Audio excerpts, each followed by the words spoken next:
दोस्तों, welcome to my YouTube channel on embedded interview questions. आज का हमारा टॉपिक है how to answer the question accessing a static variable from another file. So let's find out.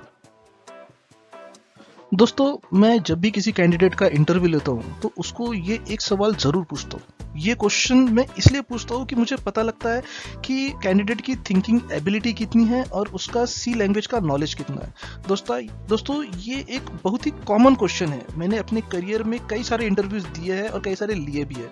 आज तक शायद ही ऐसा कोई इंटरव्यू मैंने दिया होगा जिसमें ये क्वेश्चन मुझसे पूछा ना गया हो।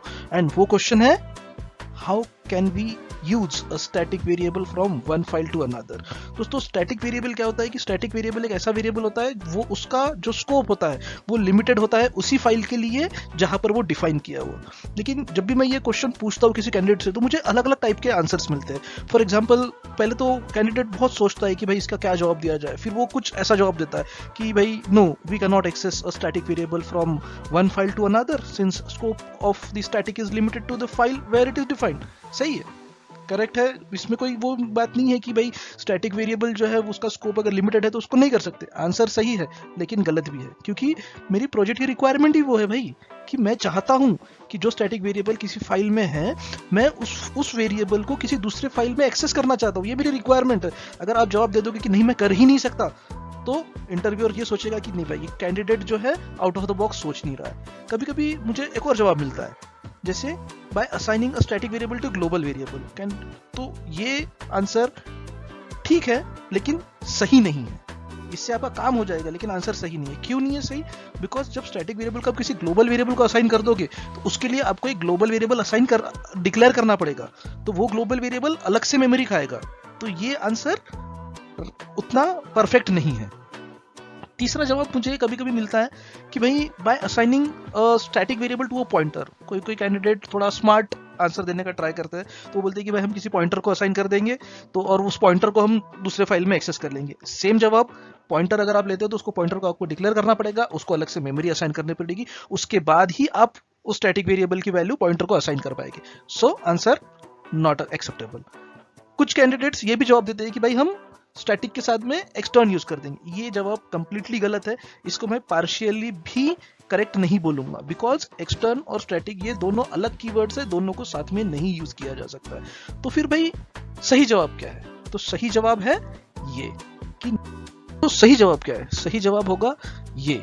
आप जब भी इंटरव्यू आपको सवाल पूछेगा तो आपको बोलना है कि no, a static variable defined within a file can not be access directly from the another file. But देखो हम क्या बोल रहे हैं कि can not be access directly. इसका मतलब क्या हुआ कि हम इनडायरेक्टली उसको एक्सेस करेंगे, because the static keyword in C restrict the scope of variable to the current file.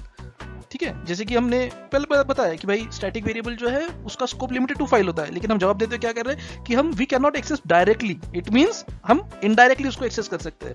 However, if you need access to the variable from another file you can use one of the following method. आप उसको बता सकते हैं कि भाई एक method है जिसके थ्रू हम उस स्टैटिक वेरिएबल को दूसरे फाइल में एक्सेस कर सकते हैं। अब वो मेथड क्या है आइए देखते हैं। तो आइए दोस्तों देखते हैं कि सही जवाब क्या है। तो उसके लिए क्या करना होगा, आपको उसको एक एग्जांपल देना होगा। तो हम यहाँ पे एक एग्जांपल आपको दिखा रहे हैं। ये ऑनलाइन कंपाइलर पे मैंने कुछ कोड लिख के उसके स्क्रीनशॉट्स यहाँ पे डाले। तो मैंने क्या किया, यहाँ पे दो फाइल्स है, एक main.c है और एक दूसरा न्यू फाइल 1.c। तो हमारा जो स्टैटिक वेरिएबल है हम ये वाले फाइल में डिफाइन कर रहे हैं। यहाँ पे देख सकते हैं आपने, मैंने यहाँ पे लाइन नंबर 3 पे एक स्टैटिक वेरिएबल डिफाइन कर दिया है। लाइन नंबर 3 पे static int variable equals to 0, उसको 0 से इनिशियलाइज कर दिया। स्टैटिक है तो इसका मतलब इस वेरिएबल का स्कोप हो गया इस फाइल के विद इन। यहाँ पे अभी मैंने एक फंक्शन डाला हुआ है void func a, b और वेरिएबल को कुछ वैल्यू से कर दिया। एडिशन का फंक्शन मैंने लिख दिया। एक्चुअल सिनारियो में एडिशन का फंक्शन ही रहेगा, कुछ और भी सीन रह सकता है। कहीं से भी कोई एक एल्गोरिदम होगा जहां पे ये वेरिएबल का वैल्यू अपडेट हो रहा होगा। सो लेट्स एज्यूम, तो हमने यहाँ पे एक सिंपल सा फंक्शन यहाँ पे दे दिया है जस्ट एक्सप्लेन करने के लिए। ठीक है, अब हमने यहाँ पे क्या किया है कि यहाँ पे देखिए, यहाँ पे मैंने दो अलग से फंक्शंस यहाँ पे लिख दिया। एक है गेट वैल्यू, दूसरा है सेट वैल्यू। गेट वैल्यू के अंदर मैं क्या कर रहा हूँ, जो भी मेरा स्टैटिक वेरिएबल है सिंपल उस स्टैटिक वेरिएबल को मैं रिटर्न कर दे रहा हूँ। और सेट वैल्यू में क्या कर रहा हूँ मैं कि ये फंक्शन जब भी कॉल होगा जो भी वैल्यू उसके आर्गुमेंट में आएगी वो वैल्यू मैं इसको वेरिएबल को असाइन कर दूंगा। तो अब क्या होगा कि जब मैं ये न्यू फाइल 1.c यहाँ पे देखिए, अब ये मेन मेरा ये दूसरा फाइल है, ठीक है, ये होगी एक फाइल। यहाँ पे मैंने 3 फंक्शन है मेरे, एक तो एल्गोरिथम वाला जहाँ पे एक्चुअल वैल्यू अपडेट हो रही है, दूसरा फंक्शन जहाँ से मुझे वैल्यू को रिटर्न करना है, और तीसरा अगर मुझे इस वेरिएबल की वैल्यू को किसी दूसरे फाइल से अपडेट करना है तो उसका एक फंक्शन। ठीक है, ये 3 फंक्शन यहाँ पे देख लिए। अब जो मेरी दूसरी फाइल है जो कि main.c, मैंने क्या कर दिया, मुझे पता है कि भाई मुझे इस फाइल में उस स्टैटिक वेरिएबल को एक्सेस करना है। तो सबसे पहले मुझे क्या करना है कि वो फाइल जहाँ पे स्टैटिक वेरिएबल डिफाइन है, या तो उसकी हेडर फाइल या फिर सोर्स फाइल को इंक्लूड कर दो। मैंने सोर्स फाइल डायरेक्टली इंक्लूड कर दिया, हो सकता है आपको हेडर फाइल इंक्लूड करना पड़े अगर आपने डिफाइन की है तो। अब यहाँ पे देखिए क्या हो रहा है, यहाँ पे मैंने एडर को इंक्लूड कर दिया। लाइन नंबर 7 पे मैंने फंक्शन कॉल कर दिया, 10 उसको आर्गुमेंट दे दिया, 10,20 10 और 20 मैंने पास कर दिया। अब ये फंक्शन क्या कर रहा है, दोनों का एडिशन कर रहा है, वेरिएबल को असाइन कर रहा है, रिटर्न कुछ नहीं कर रहा है। तो क्या हो गया, रिटर्न कुछ नहीं कर रहा है, तो ये वैल्यू, इसका आंसर एक्चुअल में 30 हो गया, लेकिन ये वैल्यू अब कहाँ पे, इस वेरिएबल में, इस स्टैटिक वेरिएबल में है। ठीक है, अब मैं क्या चाहता हूँ कि मैं जो आंसर है वो मैं इस main.c में चाह रहा हूँ। तो मैंने क्या कर दिया, यहाँ पे प्रिंट ऑफ देखिए गेट वैल्यू कर दिया। तो मैंने ये फंक्शन को कॉल कर दिया जो मुझे आंसर रिटर्न कर रहा है स्टैटिक वेरिएबल का वैल्यू। ठीक है, तो यहाँ पे देखिए मेरा जो प्रिंट हुआ है आउटपुट 30, मैंने 10 और 20 पास किया, मुझे आउटपुट रिटर्न आ गया 30। तो ये 30 आंसर जो है ये अवेलेबल था फाइल 1.c में, मुझे मिला कहाँ पे, main.c में। So this is how we access a static variable from one file to another. दूसरा सिनारियो एक है कि अगर आपको बोला गया कि भाई हाँ एक्सेस तो कर लिया, अब मुझे उसको अपडेट भी करना है, स्टैटिक वेरिएबल को किसी एक फाइल से दूसरे फाइल में अपडेट करना है, तो वो भी आप कर सकते हैं, नो प्रॉब्लम।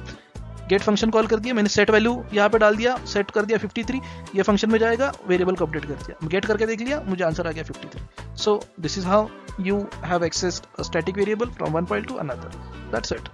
तो दोस्तों ये इन्फॉर्मेशन आपको कैसी लगी मुझे कमेंट्स में बताएं, अच्छी लगी है तो वीडियो को लाइक करें, चैनल को सब्सक्राइब करें। Thank you, bye bye.